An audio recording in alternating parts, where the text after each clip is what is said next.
Our fourth highlight is going to be the Advanced Driving Assistance Systems tutorial, which we can find on the left side of the head unit.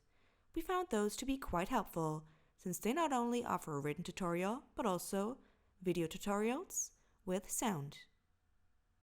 Drive Assist adds to driver comfort by keeping the vehicle in lane and managing the vehicle's speed and its distance from the vehicle in front. It does not replace the driver's attention. Please always drive responsibly and keep your hands on the steering wheel. Select Drive Assist by pressing the Assist button on your left steering wheel control twice. System readiness is indicated on the display. As you can see, we can check out every sequence of the video and take as much information as we can get from it. This is great for all the people out there who do not want to rate but just want to listen. This, of course, can also mean less distraction while driving, while still being able to listen to the tutorial.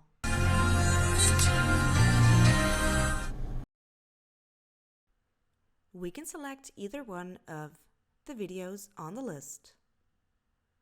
Then click play and listen.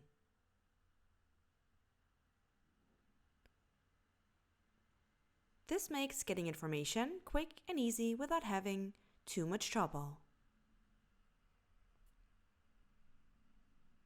So let's have a look at another video. The rear cross traffic alert warns of cross traffic from the left or right side when driving backward. The video tutorials combined with the spoken explanation is something we haven't seen before. That makes those definitely one of our highlights.